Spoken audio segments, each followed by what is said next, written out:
اللہ تعالیٰ نے 3 اقسام کی مخلوق پیدا فرمائی. ایک فرشتے ہیں، انسان ہیں اور حیوانات ہیں. فرشتوں کے اندر اللہ تعالیٰ نے شعور رکھا ہے پر نفسانی خواہشات نہیں رکھی، اور جانوروں کے اندر نفسانی خواہشات رکھی ہیں پر عقل اور شعور نہیں رکھا. انسان کے اندر اللہ کریم نے خواہشات بھی رکھی ہیں اور شعور بھی رکھا ہے. اگر انسان جانوروں کی طرح عقل اور شعور سے کام نہ لے اور نفسانی خواہشات کے پیچھے بھاگے تو جانوروں سے بدتر ہو جاتا ہے. اور اگر وہ عقل و دانش سے، فہم و فراست سے کام لے، نفسانی خواہشات کو کچل کر اللہ اور اس کے پیارے رسول صلی اللہ علیہ وسلم کے احکامات پر عمل کرے تو فرشتوں سے افضل ہو جاتا ہے. انسان کے وجود میں اللہ نے جن چیزوں کی خواہش پیدا کی ہے، اللہ فرماتے ہیں ان کی خواہشیں پوری کرو، پر نفسانی خواہش کو اصولوں کی بنیاد پر پورا کرو. اس کا ایک اصول بناؤ. کھانا کھانے کو دل کر رہا ہے پر ایک اصول کے تحت ہی کھانا ہے نا. اگر بے اعتدالی سے کھایا جائے گا تو انسان بیمار ہو جائے گا. انسان نے سونا ہے لیکن اگر وہ ہر وقت سوئے گا تو پھر اصول خراب ہوں گے، پیچیدگی پیدا ہوگی، مشکلات اس کے لیے بڑھ جائیں گی، وہ خرابی اس کے لیے آئے گی بہت ساری. اصول کے تحت وہ سوئے. باتیں کرنی چاہیے، باتیں کرنے کا حکم دیا گیا ہے. نفسانی چیزوں سے بڑھ کر اصول پسندی آپ کو مضبوط کرے گی، مستحکم کرے گی. دیکھیں نا، شریعت، دین، ہمارا دین درمیانہ دین ہے، وسطی امت ہے. ہمیں امت وسط بنایا گیا. مرید سے نذرانہ قبول کر لینا یہ سنت ہے، لیکن اس سے لالچ کرنا حرام ہے. اس سے کوئی چیز قبول کر لی یہ سنت ہے. سرکار بھی قبول کر لیتے تھے لیکن لالچ کرنا. اب یہاں اصول پسندی ہے. یہ اصول پسندی ہے کہ آپ اس میں فرق کر کے رکھیں کہ سنت کیا ہے اور لالچ. بات ایک ہی ہے لیکن کبھی وہ سنت ہے اور کبھی وہ. اب اس میں آپ نے اصول پہ قائم رہنا ہے، اصول پہ.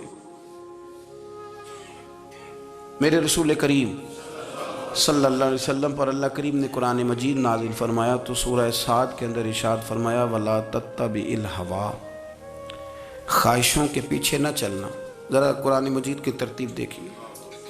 خواہشات کے پیچھے فرمایا فَيُضِلَّكَ عَنْ سَبِيلِ اللَّهِ، ورنہ یہ تمہیں اللہ کے رستے سے بہکا دیں گی. بہک جاؤ گے، خواہشوں کے پیچھے چلو گے، یہ تمہیں اللہ کے رستے سے تم بہک جاؤ گے. اگر تم اندر کی بات مانو گے، زبان کے چسکے کی بات مانو گے، بہت اعلیٰ کھانے کی بات مانو گے، پینے کی بات مانو گے تو اللہ کے رستے سے بہک جاؤ گے. فرمایا ان الذین یضلون عن سبیل اللہ، بے شک وہ لوگ جو اللہ کے رستے سے بہک گئے. پہلے فرمایا بہکاتا کون ہے؟ نفس. تمہاری خواہشات تمہیں بہکاتی ہیں. اور فرمایا بے شک پھر جو لوگ بہک گئے لہم عذاب شدید بما نسوا یوم الحساب، فرمایا پھر ان کے لیے شدید عذاب ہے اس لیے کہ انہوں نے آخرت کے دن کو بھلا دیا ہے. اب اس آیت کا مفہوم ذرا سمجھیے. فرمایا خواہشوں کے پیچھے نہ چلنا تمہیں اللہ کے رستے سے بہکا دیں گی. اور فرمایا بے شک ان کے لیے سخت عذاب ہے جو اللہ کے رستے سے بہک گئے. اور کیوں سخت عذاب ہے؟ اس لیے کہ انہوں نے آخرت کے دن کو بھلا دیا. تو آخرت کا دن بھلا دیا، پیچھے کا خواہشوں کے پیچھے نہ چلنا تمہیں اللہ کا رستہ بھلا دیں گی.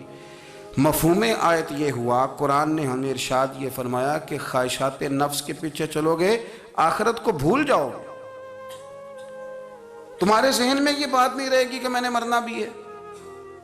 پھر لوگ معاذ اللہ ثم معاذ اللہ یہ کہیں گے کہ بھائی یہاں جینے دو نا، پھر آگے جائیں گے تو دیکھی جائے گی. لوگ بھول گئے مرنے کو.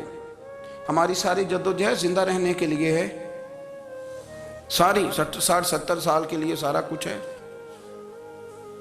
آپ دیکھ لیں، ٹٹول لیں کسی بندے کو، صرف جتنی محنت کر رہا ہے وہ جینے کے لیے کر رہا ہے. رب قریب کے بندے جتنی محنت کرتے تھے مرنے کے لیے کرتے تھے.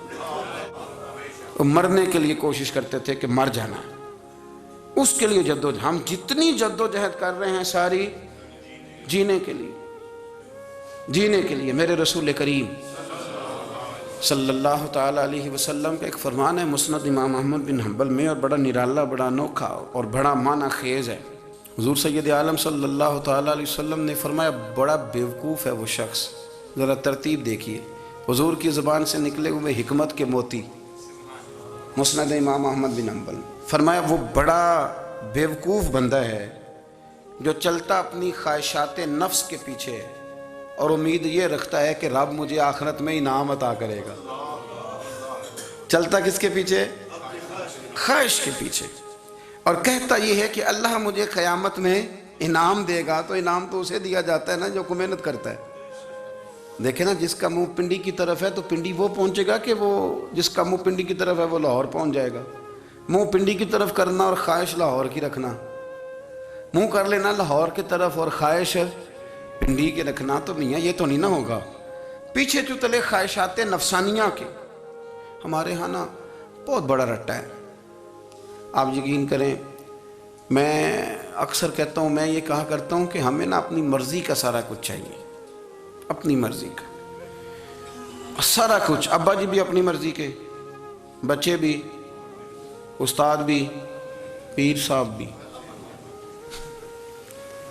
پیر صاحب بھی میری مرضی کے ہونے چاہیے. بھائی وہ پیر صاحب ہے یا تو تم اس طرح کرنا کہ تو خود پیر بن جا. وہ بھی میری مرضی کا، ہر شے میری مرضی کی. بلکہ قرآن مجید کے 13ویں پارے میں تو رب فرماتا ہے لوگوں نے نفس کی خواہش کو خدا بنا لیا. نفس کی خواہش کو خدا بنا لیا، اس کے پیچھے بھاگتے ہیں. اپنی خواہشات تھوڑی تھوڑی کم کریں، زندگی میں تھوڑی کم کریں. پرانے کپڑوں پہ بھی ایک سیزن نکال کے دیکھیں. ایک وقت کا کھانا جو اپنا آپ کا من بڑا چاہ رہا ہے نا، تو ایک وقت کا کھانا صرف اللہ کی رضا کے لیے کسی غریب کو دے کے دیکھیں. میں ایسے سینکڑوں اور ہزاروں لوگوں کو جانتا ہوں جن سے میں پوچھوں نا گھی کس بھاؤ ہے تو انہیں کوئی نہیں پتا. میں نے 2-4 نہیں کہے، میں نے سینکڑوں اور ہزاروں کہے ہیں. میں جانتا ہوں ان کو نہیں پتا چنے کی دال کا ریٹ کیا ہے، نہیں پتا. اور میں ایسے بھی سینکڑوں اور لاکھوں کو جانتا ہوں کہ جس کی بیوی رات کو خامند کو کہتی ہے کہ جو سویرے گھی لائے تھے وہ ختم ہو گیا، سویرے بچوں نے اسکول جانا ہے تو پراٹھے پکانے کے لیے گھی کوئی نہیں. تو درمیان والا بیٹا تو خشک روٹی بھی نہیں کھاتا. دیکھو نا، ہم سیاست کی بات کر رہے ہیں، فلانے کا فیصلہ ٹھیک ہے کہ نہیں، اور ایک ہمارے محلے میں وہ گھر بھی ہے جو سویرے یہ ڈسکس کر رہے ہیں کہ بچوں کے لیے گھی نہیں ہے، انہوں نے اسکول. یہ سارے تبصرے، یہ ساری باتیں، یہ لمبے چوڑے، یہ تو پیٹ بھر کے روٹی کھانے کے مسئلے ہیں. اگر بھوک شدید لگی ہو تو پھر بات یاد نہیں رہتی. نفسیانی خواہشات کا حال یہ ہے کہ جو نیا موبائل کا نیا ماڈل آتا ہے وہ مارکیٹ میں شارٹ ہو جاتا ہے. ہیں ہم غریب لوگ، نیا ماڈل جو آتا ہے نا موبائل کا وہ ہمارے ہاں مارکیٹوں میں ملتا نیا، یعنی پرانا ملے گا آپ کو، استعمال شدہ نیا. یہ وہ غریب ملک ہے جس کے اندر تھر میں لوگوں کو پانی نہیں مل رہا. اور میرے نفس کی خواہش یہ ہے کہ کہیں مجھ سے پہلے، میں نے اپنے کانوں سے سنی ہے بیویاں کپڑے خریدتی کپڑے کی دکانوں پہ، کہتے چھاڑ ہے تو ڈیزائن بڑے لوگاں پا لیا ہے. وہ دے جو بھی کسی نے، جو میرج ہال زیادہ مہنگا بنتا ہے نا اس میں رش زیادہ ہے. سستے میرج ہالوں کے اندر رش، جائیں جا کے تجزیہ کر لیں. میں آپ کو نتیجہ نکال کے دے رہا ہوں. وہ بھائی کدھر ہے وہ غریبی، کدھر ہیں وہ غریب لوگ؟ وہ تو پتہ نہیں بیچارے کہاں سو گئے، کونوں میں لگ گئے، وہ تو سانس بھی نہیں لیتے. ہماری خواہشات نفسانیہ اتنی بڑھ گئی ہیں، اتنی بڑھ گئی ہیں. دنیا کے اندر جو گناہ ہو رہے ہیں یہ روزی روٹی کے لیے نہیں ہو رہے. روزی روٹی تو اللہ دیتا ہے. جو لوگ جسم فروشی کر رہے ہیں، یہ جو لوگ لوگوں کی تجارت کر رہے ہیں، دھندے ہو رہے ہیں، تو روزی روٹی کے لیے نہیں، نفسانی خواہشات کے لیے. یہ کاروں اور بنگلوں کے لیے سارا کچھ ہو رہا ہے، یہ جائیدادوں کے لیے ہو رہا ہے، یہ نیا پیٹرول پمپ لگانے کے لیے کوشش ہو رہی ہے. یہ ساری جد و جہد، مطلب آپ دیکھیں نا، ہمارے ہاں ایک گھر ہوتا ہے، گھر کے باہر ایک لان ہوتا ہے، اس سے صبر نہیں آتا تو اس کے بعد پھر فارم ہاؤس ہوتا ہے، ڈیرا ہوتا ہے، اس کی الگ ہمیں ضرورت ہے. نہ، اتنے پیر نہ دنیا کے اندر آپ پساریں کہ دنیا سے جانے لگیں تو یارو کٹھے ہی نہ کر پائیں، نہ اتنے نہ، اپنی زندگی مختصر، محدود، تھوڑا سا، تھوڑی خواہشات، گنے ہوئے پیسے، نپے تلے کام۔ میں آپ کو صحیح بتاتا ہوں، جیسے جیسے انسان بڑا ہوتا جاتا ہے وہ الجھتا جاتا ہے، اس کے مسائل بڑھتے جاتے ہیں۔ آپ دیکھ لیں ہمارے ہاں لوگوں کی آمدن تھوڑی نہیں، خرچے زیادہ ہیں، مسائل اخراجات کے آمدن کے تھوڑے ہیں۔ میرے رسول کریم صلی اللہ تعالی وسلم کے قربان جاؤں، مدینے والے حبیب نے کمال کر کے ہمیں دکھایا۔ حضور سید عالم علیہ السلام نے فرمایا میں تو بھوک لگنے پہ روٹی کھاتا ہوں، میں تو بھوک پوری لگ جائے تو کھاتا ہوں، اور فرمایا پوری بھوک مٹتی نہیں تو میں ہاتھ کھینچ بھی لیتا ہوں، میں شکم سیری نہیں کرتا۔ بھوک ہم تو ٹائم دے کے روٹی کھاتے ہیں، یہ نہیں کہتے بھوک لگی، کہتے 7 بج گئے، ناشتے کا ٹائم ہو گیا، اب 2 بج گئے، اب دوپہر کے کھانے کا یعنی ٹائم ہو جاتا ہے، بھوک لگے نہ لگے، اب مغرب ہو گئی تو شام کے کھانے کا۔ اپنی خواہشات کو سمیٹو ورنہ یہ غلام بنا لے گی۔ میں آپ کو صحیح بتاتا ہوں، بچپن میں، جوانی میں جن لوگوں نے خواہشوں کو نہیں نہ سمیٹا، میں کچھ ایسے لوگوں کو جانتا ہوں بڑھاپا آ گیا ہے، اب وہ چاہتے ہیں کہ ہم وہ غلطی چھوڑ دیں پر وہ رچ بس گئی ہے، ان کے بچے انہیں کہتے ہیں ابا بس کر، لوگ شکایتیں کرتے ہیں، لیکن چونکہ جوانی میں کنٹرول نہیں کیا تو بڑھاپے میں کیسے ہوگا؟ ہماری خواہشات ہمارے لیے مصیبت بن گئی ہیں۔ ہم کچھ ایسی بری عادتیں تھیں جن کے پیچھے لگ گئے تو تباہ ہو گئے۔ واپس آئیں، میرے رسول کریم سید عالم صلی اللہ علیہ وسلم کے غلاموں نے نا اپنی زندگی کو محدود کر کے رکھا، محدود۔ حضرت سلمان فارسی رضی اللہ تعالیٰ عنہ حضرت عمر سے ملنے آئے، جناب عمر کہنے لگے یار بڑا کام کا بندہ ملنے آیا ہے، کوئی مطلب کی بات ملے گی۔ جی کہنے والے بھی بڑے ہوتے ہیں نا، تو ان کا ویسے بھی حق نہیں بنتا کہ وہ جا کے بتائیں۔ کچھ ہوتے ہیں جو دوست ہوتے ہیں، جو بڑے ہوتے ہیں، وہ کئی دفعہ کچھ باتیں بتاتے ہیں، اصلاح کرتے ہیں، اس میں مزہ آتا ہے۔ حضرت عمر فاروق نے حضرت سلمان فارسی رضی اللہ تعالیٰ عنہ سے کہا یار بڑے دنوں کے بعد آئے ہو تو یہ تو بتاؤ میرے اندر کوئی غلطی تو نہیں؟ میں حکومت کر رہا ہوں، لوگ سارے عدل انصاف کی باتیں بتا رہے ہیں، میرے تقوی کی باتیں سنا رہے ہیں، کوئی غلطی؟ تو سلمان فارسی رضی اللہ تعالیٰ عنہ کہنے لگے بالکل غلطی ہے عمر، تمہارے اندر بڑی شدید ہے، مجھے بڑی ناپسند ہے، اور شدید قسم کی غلطی ہے، نہیں ہونی چاہیے تھی۔ حضرت عمر فرمانے لگے بولو۔ عرض کی کیا پورے 22 لاکھ مربع میل میں سب جگہ غربت ختم ہو گئی ہے؟ حضرت عمر کہنے لگے نہیں، تو فرمانے لگے مجھے پتہ چلا ہے کہ جب تمہارے پاس دوپہر کا کھانا آتا ہے تو سالن کے ساتھ چٹنی بھی آتی ہے، یہ غلطی نہیں؟ تمہاری حکومت میں 22 لاکھ مربع میل، 24 لاکھ مربع میل سارے بندے پیٹ بھر کے روٹی کھانے لگے ہیں؟ عرض کی نہیں۔ تو فرمانے لگے حضرت سلمان فارسی عمر پھر تو 2 سالن کھاتا ہے ایک وقت میں، اللہ سے ڈر نہیں آتا؟ تو جناب عمر فاروق رو پڑے۔ یہ بالکل جائز تھا، اس بات سے اگر کوئی منع کرتا ہے تو جائز نہیں دین میں، یہ بھی میں آپ کو بتا دوں گا، آپ کے پاس جائز پہلے 6 سالن کھائیں، میں کون منع کرنے والا، پر وہ عمر تھے نا، عمر کا منصب اور ہے۔ حضرت سلمان فارسی نے جب کہا تو عمر رو پڑے، کہنے لگے تو میرا سنگیا میرے لیے دعا کر، میں اللہ کی بارگاہ میں توبہ کرتا ہوں، آج کے بعد یہ غلطی نہیں دہراؤں گا۔ اپنی خواہشات کو اتنا اصول پسندی کا نام نہیں، دور دور تک نام نہیں اصول پسندی کا۔ حضرت سیدنا بہلول دانا، بندہ سادہ تھا تو نام اس کا دانا تھا۔ آپ بیٹھے تھے تو ہارون رشید کا لشکر آنے لگا تو وہ ایک بندہ دوڑا آیا، کہنے لگا بابا رستے سے اٹھ جا، ہارون رشید آ رہا ہے۔ تو آپ فرمانے لگے تو غلام ہے نا، تو نے ڈیوٹی کر دی ہے نا، اطلاع دے دیا، میری مرضی اٹھوں چاہے نہ اٹھوں، تیری ڈیوٹی پوری ہوگی، تو جا تیرا کام ہو گیا۔ کہنے لگا بادشاہ میں اس کا غلام ہوں، تو ناراض ہوگا، تو اٹھ جا۔ تو بادشاہ کہنے لگا تو اس کا غلام ہے تو وہ میرے غلام کا غلام ہے، اور اگر تجھے زیادہ دقت ہو تو اسے جا کے بتا دینا، بے شک میں کوئی ڈرتا نہیں اس سے۔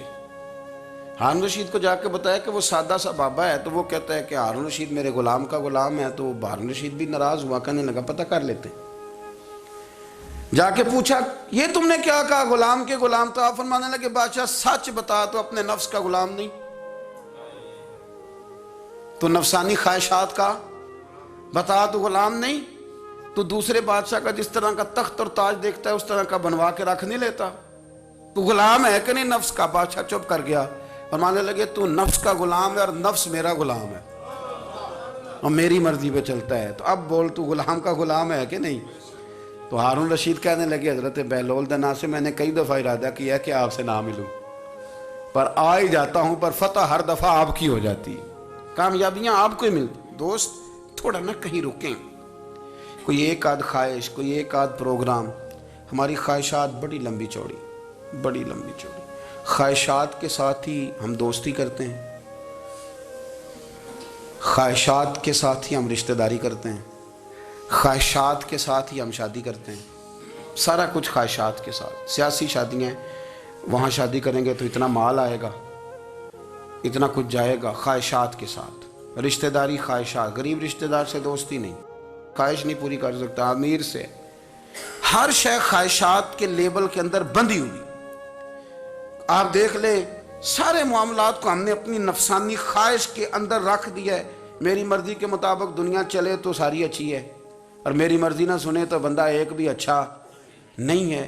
اپنی خواہشات کے چنگل میں ہم نے غلامی اختیار کر لی، صبح سے شام تک نفسانیت ہی نفسانیت۔